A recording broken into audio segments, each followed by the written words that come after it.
Hello beautiful people, আসসালামু আলাইকুম। দেখতে দেখতে চলে আসলো আরেকটা বসন্ত ফাল্গুনের সাজে। আমরা সবাই সেদিন খুব সুন্দর কালারফুল শাড়ি পরেছিলাম। আমরা রেডি হয়ে নিচ্ছি, তৈরি হয়ে নিচ্ছি, খুব সুন্দর আমরা সেদিন ড্রেস আপ করেছি।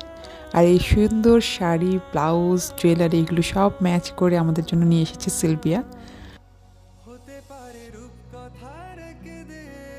এই সেই বিউটিফুল আউটফিট। আমাদের শাড়ির কালারটা ম্যাজেন্টা রেড বলা যায়, আর ব্লাউজটা এত সুন্দর, সব মিলিয়ে খুব সুন্দর একটা লুক এসেছে। এই যে আমি কমপ্লিট লুক নিয়ে এসে গিয়েছি আপনাদের সামনে। কেমন লাগছে অবশ্যই জানাবেন।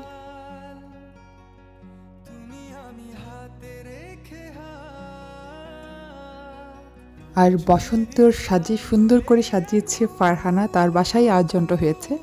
এত সুন্দর করে সে প্ল্যান করে এগুলো আয়োজন করেছে। আর ডেকোরেশন তো কি বলবো, মাশাআল্লাহ, অনেক সুন্দর কালারফুল ডেকোরেশন ছিল।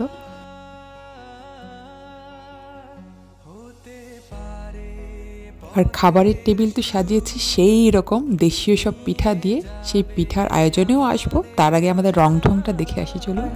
তুমি আমি আমাদের পৃথিবী সাজিয়ে নিব ভালোবাসা,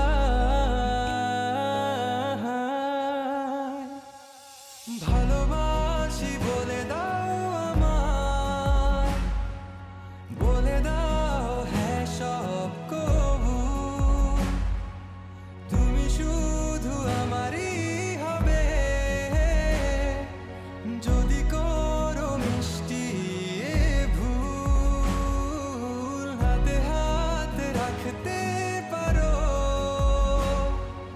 সন্ধি আঙুলে আঙুল, ভালোবাসা বাড়াতে আরো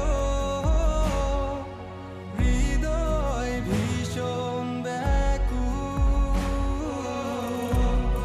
বসন্তের সাজে আমরা সেজে কিন্তু অনেক সুন্দর সুন্দর ছবি তুলেছি।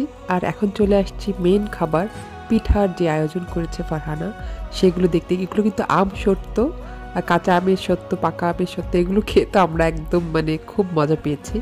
আর সাথে ছিল ভাপা পিঠা, তেলের তৈরি পিঠা, নকশি পিঠা, সব রকমের পিঠা দিয়ে পুরো টেবিলটা একদম খুব সুন্দর করে সাজানো ছিল। এগুলো দেখে সত্যি আমি সারপ্রাইজও হয়েছি। আর সবচেয়ে মজা লেগেছে এই মুড়ির মোয়াটা, খেজুরের গুড় দিয়ে তৈরি, খুবই টেস্টি ছিল। আর সব রকমের পিঠা ছিল যেগুলো খেতে আমার ভালো লাগে, পাটিসাপটা, তেলের পিঠা, ভাপা পিঠা, সব খুবই মুখরোচক ছিল। সবগুলো স্ন্যাক্স অনেক বেশি এনজয় করেছি আমরা। কখনো হারাবে না তুমি চোখে চোখ রেখে, কথা দাও থাকবে কাছে, ছায়ার মতো ছেড়ে যাবে না কোথাও। এত মজাদার সুন্দর খাবারের পাশাপাশি আমাদের তোলা সেদিনের ছবিগুলো আপনাদের সাথে শেয়ার করছি। এনে দেব সুখ তারা কুড়িয়ে, স্বপ্ন আঁকবো চন্দ্র দিয়ে। সেদিন বসন্তের আনন্দে আমরা অনেক আনন্দ করেছি, অনেক গল্প করেছি, অনেক আড্ডা দিয়েছি। তারপরে মেইন কোর্সে চলে আসছি। ফারহানা অনেক আয়োজন করেছে মেইন কোর্সে, তেহেরি রেখেছে, রোস্ট, গরুর মাংস, সালাদ, সব কিছু খেয়ে আমরা গল্প করতে করতে আবার চাও খেয়েছি। চা খেতে খেতেও আমাদের অনেক জম্পেশ গল্প হয়েছে। আর এখানে চাটা সার্ভ করছে আমাদের রাজিয়া। যদি করো মিষ্টি